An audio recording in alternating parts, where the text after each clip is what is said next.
요즘에 여러분들 뭐 스마트 스토어든 쿠팡이든 뭐 건강기능식품이든 그 외에 쪽에서 뭐 예전에는 상품을 조금 강조를 했다면 이제는 우리 브랜드는 뭐 우리의 상품은 뭐 이런 식으로 조금 이야기하는 것들을 많이 보셨을 거예요. 예전에는 브랜드 없는 상품들이 중국에서 너도 나도 수입을 해서 병행 수입이 돼서 가지고 와서 정말 제로 게임을 하듯이 가격을 내려가면서 혹은 광고를 소모적으로 써가면서 그런 식으로 재고를 사입해서 하는 경우가 되게 많았는데, 이제는 눈에 띌 정도로 중소형 브랜드들이 엄청나게 늘어났어요. 엄청나게 늘어났어요. 그래서 바야흐로 이제 중소형 브랜드의 시대가 아닌가라는 생각이 들 정도로 어마어마하게 많은 사람들이 이제는 참여하고 있다. 이 시장에 말씀드리고 싶었어요. 그래서 지금 브랜딩 병행 수입이 각광을 받고 있고, 많은 분들이 어렵게만 생각을 하고 있는데 사실은 그렇지 않다라는 것을 또 오늘 또 이야기를 드릴 거예요. 2019년도, 18년도, 17년도, 그러니까 16년, 17년, 18년, 19년도 이때만 하더라도 중국에서 수입을 한다? 그리고 박스를 한글화한다? 뭐 이런 것들, 뭐 박스를 한글화 과정도 없었어요. 그냥 중국에서 온 그대로 팔았으니까요. 그런 것들이 엄청나게 붐이 불었고, 그때 당시 돈을 많이 벌었던 사람도 많아요. 근데 이제는 사실 그러기가 쉽지가 않죠. 왜냐하면은 알리익스프레스가 한국에 진출했기 때문에 그렇습니다. 여러분들도 아시겠지만 국내 이커머스 매출액의 지금 1위가 쿠팡, 2위가 스마트스토어, 3위가 어딘지 아시죠? 알리익스프레스예요.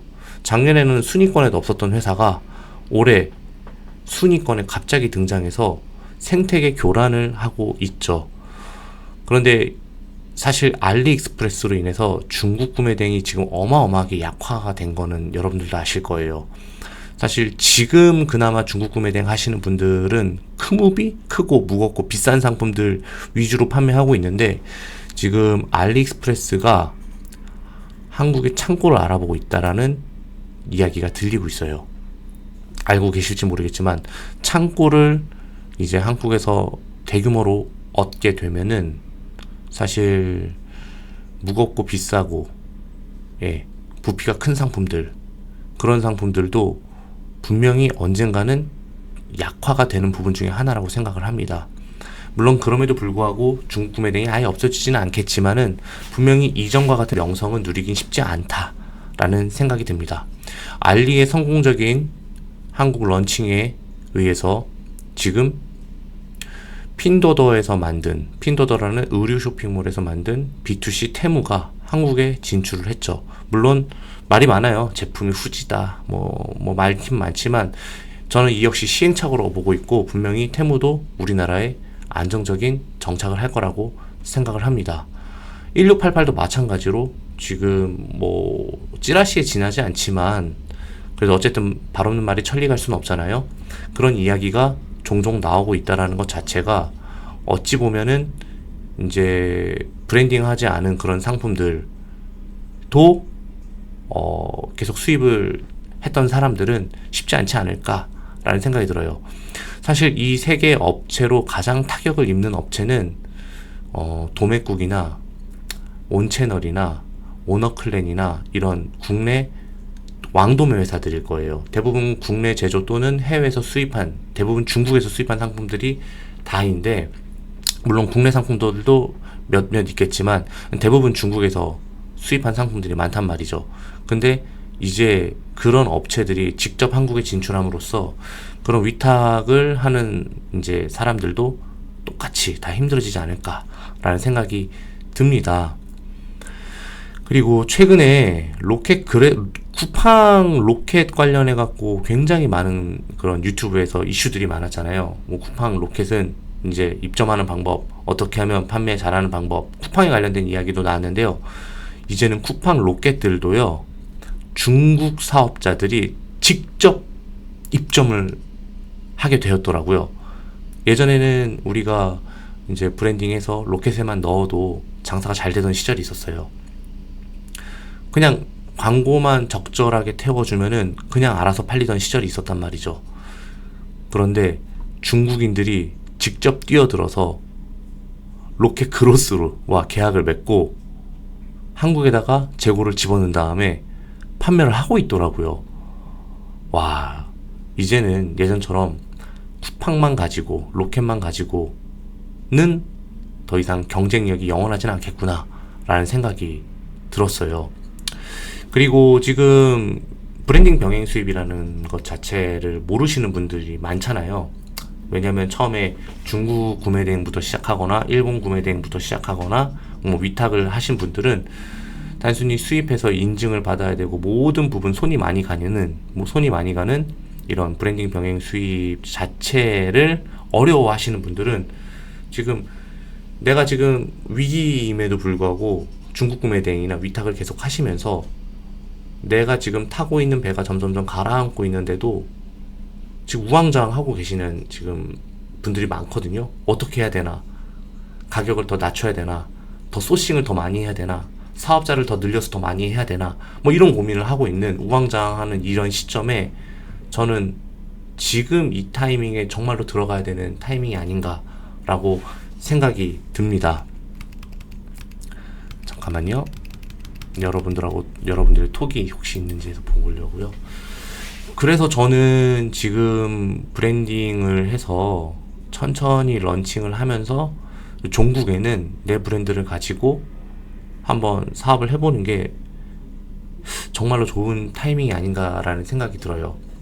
여러분들 이렇게 뭐 중국에서 제조를 하든 뭐 국내에서 제조를 하든 뭐 건강기능식품을 제조를 하든 이런 것들이 사실 별거 아니라고 할 수도 있잖아요. 뭐 이게 뭐 큰 비즈니스야? 그냥 B2C인데?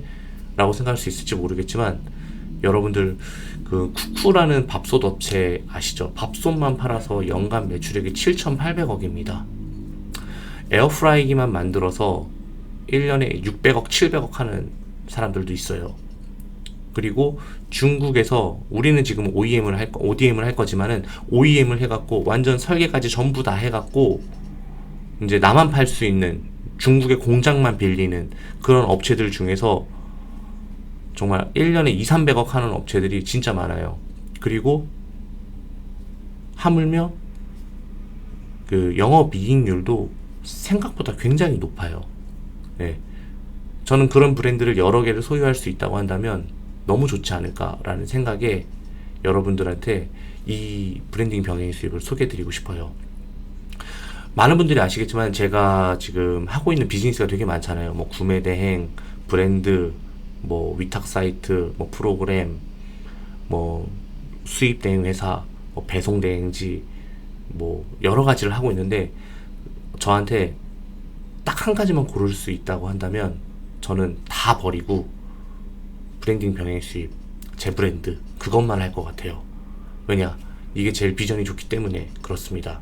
솔직히 알리익스프레스가 온다고 하더라도 내가 초반에는 뭐 브랜드라고 이야기를 하지만 쌓아가는 거니까 아직은 뭐 그렇다 할 힘을 못 내긴 하겠지만은 언젠가는 내가 제작한 상품들이 알리익스프레스가 습격을 한다 하더라도 테무가 온다 하더라도 1688이 온다 하더라도 브랜드가 주는 고유한 가치 때문에 사람들이 나를 선택해 줄 거라고 생각을 하거든요. 그러면 저는 결국에는 그것만 살아남지 않을까라는 생각이 듭니다. 많은 사람들이 최저가를 좋아할 거라고 생각을 하지만 실제로 최저가를 사는 사람은 20%에 지나지 않아요. 나머지 7, 80%는요 좋아 보이는 상품을 삽니다. 네, 이거는 우리가 셀러 생활을 오랫동안 해왔기 때문에 최저가 하면은 내 거 결국에는 중국하고 상품이 비슷하다고 한다면 가격 경쟁력이 있는 중국 셀러들의 상품을 사는 거 아니야? 라고 생각할지 모르겠지만 제가 10년 이상 이 일을 와서 말씀드리지만은 고객들은 물론 저도 그렇고요. 좋아 보이는 상품을 사는 것 같아요. 브랜드가 주는 이미지 그런 것들을 사는 것 같다는 생각이 들었습니다. 저도 셀러이면서 소비자이잖아요. 그런데 지금 돌아보니까 내가 브랜드만 잘 축적해서 간다고 한다면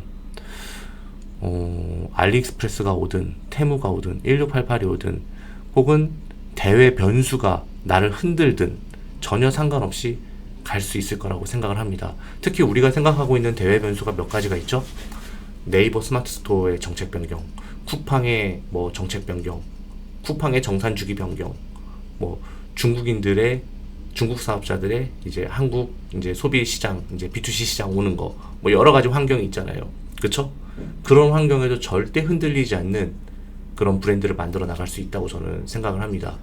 여기에 여러분들의 창의력 한 스푼과 그리고 여러분들의 의지 한 스푼과 그리고 여러분들이 이것을 정말 끝까지 하고자 하는 믿음 한 스푼만 있으면 저는 이것들이 결합을 해서 지금 뭐 구매 대행을 하시는 분들이나 위탁을 하시는 분들이나 남 좋은 일을 하는 게 아니라 여러분들의 브랜드를 위해서 여러분들의 사업을 위해서 여러분들이 에너지를 쏟을 수 있는 정말 가고자 하는 방향의 길이 있는 그곳에 힘을 주고 갈 수 있다고 저는 말씀드리고 싶어요.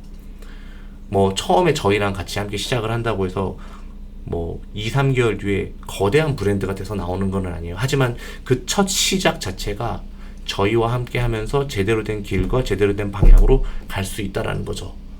제가 이게 너무나도 중요하기 때문에 진짜 이 부분에 대해서 되게 강조를 많이 하고 있는데 지금 중국 구매에 대한 셀러들이나 위탁 업체들이나 많은 분들이 지금 브랜드를 하고자 하고 이제 두 군데로 갈리는 게 건강기능식품이나 아니면 이렇게 진짜 내 브랜드를 가져가거나 중국에서 수입한 이런 내 브랜드를 가져가거나 이런 쪽으로 많이 갈리는 것 같아요. 근데 이제 건강기능식품은 우리가 판매할 수 있는 성분이 몇 개 되지 않아요. 물론 나쁘다라는 건 아니에요. 실버 산업이가 굉장히 유망해요. 하지만 그런 성분이 몇 개 없어요. 근데 우리가 지금 하고자 하는 브랜딩은 그것 빼고 전부 다 해요. 너무나도 광범위해요. 겹쳐도 상품만 다르면 살아남을 수 있어요. 제가 머리부터 발끝까지 입고 있는 것들 중에 쓰고 있는 것들 중에 중국산이 90% 이상일 겁니다. 네, 뭐 브랜드를 갖추긴 했지만 거의 다 중국 공장에서 만들어져 올 거예요. 그거를 생각하게 된다면 여러분들에게 기회는 아직도 있고 절대로 레드오션이 아닙니다. 많은 분들이 온라인은 레드오션이다 라고 하지만 레드오션으로 바라볼 수도 있지만 저는 레드오션이라고 생각하지는 않아요. 왜냐? 저는 불과 몇 개월 전에 시작하신 분들도 돈을 많이 벌고 있는 것들을 많이 봐왔기 때문에 그렇습니다. 그래서 뭐 판단은 여러분들이 하시겠지만 제가 지금까지 해왔고 여러분들한테 결과를 줄 수 있어야 저도 사기꾼이라는 얘기를 안 들을 거 아니에요. 그쵸? 그런 부분에서 여러분들의 의지 한 스푼, 여러분들의 노력 한 스푼 이런 것들만 결합이 돼서 오신다고 한다면 저는 충분히 가능하다고 보고 있어요. 뭐 뒤에서 사례를 조금 더 말씀드리긴 하겠지만요. 자, 어찌됐건 간에 지금 왜 브랜딩 병행 수입이냐고 말씀드릴 수 있냐라고 하는 것들은 지금이 여러모로 위기라고 보고 있는 사람들이 많지만 유튜버들 많이 이야기하고 있잖아요. 알리익스프레스 왔다. 이제 중국 구매된 끝이다. 뭐 중국에서 수입하는 거 끝이다. 뭐 라고 얘기하지만 저는 그 와중에서도 기회를 보고 있습니다. 저는 어떻게 보면 유튜버잖아요. 여러분들한테 알려진 거는 뭐 사업가로도 알려질 수도 있지만 유튜버잖아요. 저는 요즘에 무엇을 준비하고 있냐면요. 제 이름 석자를 지우더라도 나아갈 수 있는 지금보다 훨씬 더 나아갈 수 있는 브랜드를 만들고 싶어요. 지금도 만들고 있고 진행 중이고요. 앞으로 할 것도 많고요. 그래서 투트랙을 한번 해보고 싶다라는 생각도 많이 하고 있어요. 원래 그런 식으로 가면서 시스템화 시키면서 이게 브랜딩 병행시 B2C가 제 이름을 보고 사는 건 아니잖아요. 사람들이 제가 숨어 있는지 모르잖아요. 여기에. 그럼에도 불구하고 제 브랜드를 제가 잘 메이킹해서 선보인다고 한다면 사람들이 사준다고 한다면 이거는 유튜버 투트랙이 만든 상품이야 라고 누가 알고 사겠어요. 그쵸? 거기서 저를 지워도 이 브랜드 하나만 가지고도 하나만 하겠어요? 복붙 하겠죠. 하나 성공하면 복붙이 되게 쉬워요.